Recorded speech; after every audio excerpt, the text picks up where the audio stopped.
Il est 23h.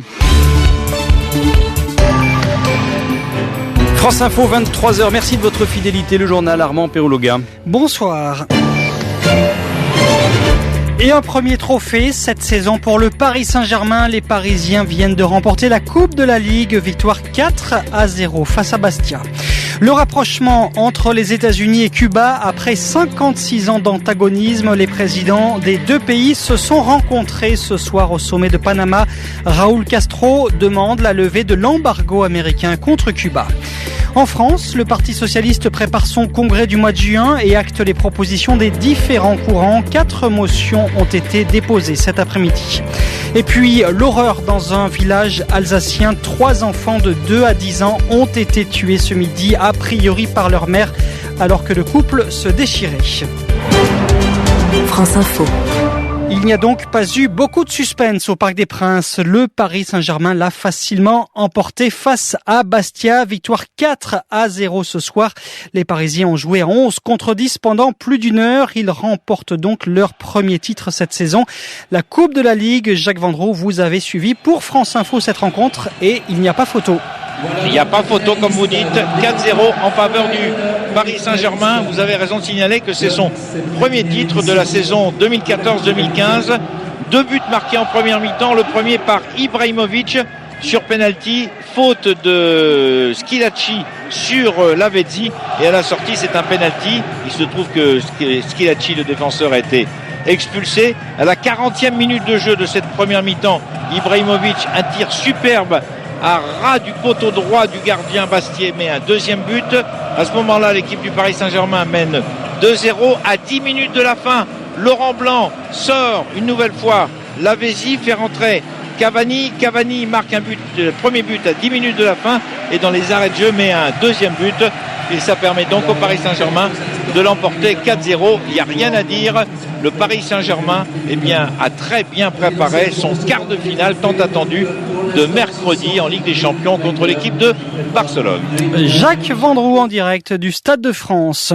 L'histoire en marche sur le continent américain. Barack Obama et Raúl Castro se sont rencontrés ce soir en marge du sommet des Amériques à Panama. Un entretien qui se poursuit et qui dure depuis plus d'une heure.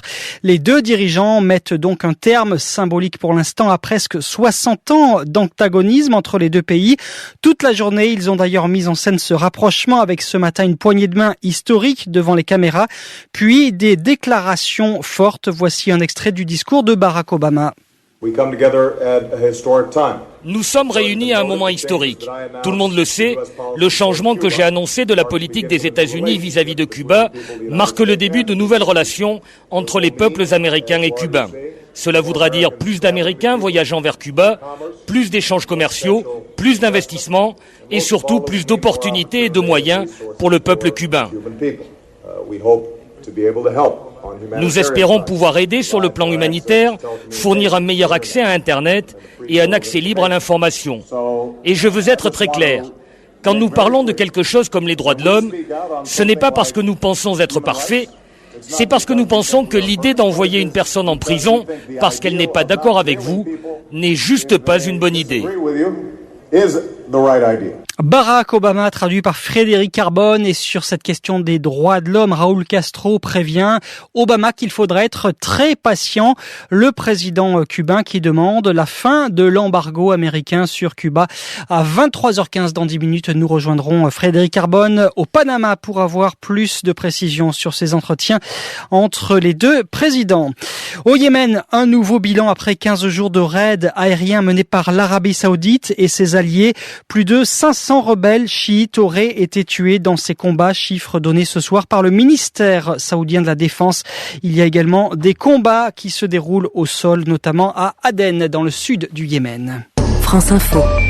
À la une de l'actualité aussi, le Conseil national du Parti socialiste. 4 motions ont été déposées cet après-midi. C'est la dernière grande étape avant le congrès en juin qui doit désigner le premier secrétaire du parti.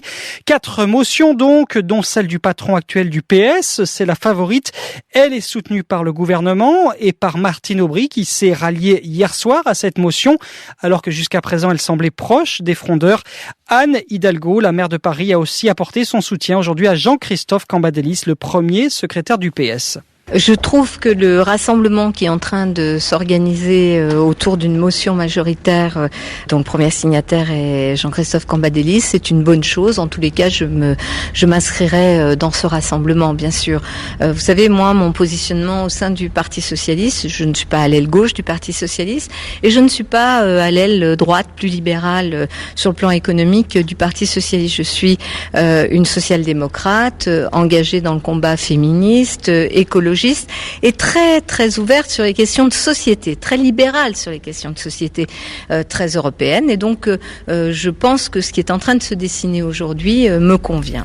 Anne Hidalgo, la maire PS de Paris, les militants socialistes voteront sur ces motions le 21 mai prochain. Le congrès de Poitiers aura lieu début juin.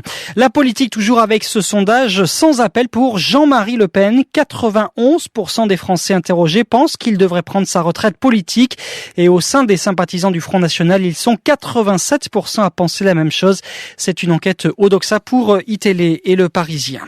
Des précisions sur la commande de 36 Rafales par l'Inde. L'Inde ne recevra sans doute pas son premier avion Rafale avant 2 à 2 ans et demi et des questions délicates comme celle du prix restent à aplanir. C'est ce qu'a déclaré cet après-midi le ministre indien de la Défense depuis New Delhi. La grève à Radio France, 24e jour depuis 16h cet après-midi. Des discussions sont engagées entre les syndicats et le médiateur nommé par le gouvernement. Les syndicats demandent des propositions concrètes et aux dernières nouvelles, ils ne seraient pas tout à fait satisfaits donc de ces entretiens qui pour l'instant sont suspendus. Un drame familial en Alsace. 3 enfants ont été tués ce midi dans leur maison dans le village de Schlierbach près de Mulhouse. Ils ont 2, 5 et 10 ans. Le père est gravement blessé. Une fillette a pu échapper à cette tuerie. C'est la mère qui est soupçonnée de ce triple meurtre. Elle a été interpellée cet après-midi. Le procureur de Mulhouse évoque une scène de crime insoutenable. Précision sur place, Clément Lecaton. On ne connaît pas encore les circonstances du drame qui s'est déroulé vers midi. Des voisins ont entendu des cris avant d'intervenir et de donner l'alerte. La mère de famille a finalement été interpellée. 3 enfants ont été retrouvés morts à l'intérieur de la maison, âgés de 2, 5 et 10 ans. Le père, grièvement blessé, a été hospitalisé. Un 4e enfant, une petite fille, est hors de danger. Une scène insoutenable pour le procureur de Mulhouse, Dominique Elzehari. Le couple connaissait, selon lui, des difficultés. C'est le choc, évidemment, dans ce village de 1200 habitants. Une cellule psychologique a été mise en place à la mairie. Une 50aine d'enfants, leurs parents, des enseignants et des élus pris en charge par des médecins et des infirmières. Cellule qui va être maintenue pendant plusieurs jours. C'est tout un village qui souffre et pleure, nous a confié tout à l'heure le maire. Les autopsies s'annoncent complexes et longues. L'enquête a été confiée au groupement de gendarmerie du Haut-Rhin. À Schlierbach, Clément Lacaton, France Bleu Alsace pour France Info. La garde à vue d'un violeur présumé à Paris. Cet homme de 37 ans a été arrêté hier. Il est soupçonné d'un viol et de plusieurs agressions sexuelles sur des jeunes filles mineures dans la capitale ces dernières semaines. Au moins 8 victimes ont été identifiées, âgées pour la plupart de 12 à 13 ans. L'homme est un assistant éducatif au chômage. Il guettait ses victimes à la sortie des collèges. Il les suivait avant de les agresser. Des précisions aussi sur ce policier de 36 ans tué hier dans l'Aveyron lors d'un contrôle routier.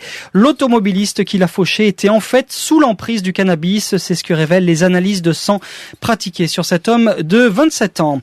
Le sport avec le rugby, 22e journée du top 14. Toulon se retrouve seul en tête ce soir. Le dernier match avait lieu ce soir entre Castres et Bordeaux-Bègles. Victoire des Castrés 22-20. Tous les résultats dans un instant, juste après la météo. Et puis c'est désormais officiel, Pau va jouer dans le top 14 la saison prochaine, 9 ans après l'avoir quitté. 23h09 sur France Info, la météo. France Info Météo avec Viessmann et son réseau d'installateurs de chauffage proactif RGE, chaudière, pompe à chaleur, capteur solaire. Rendez-vous sur viessmann.fr.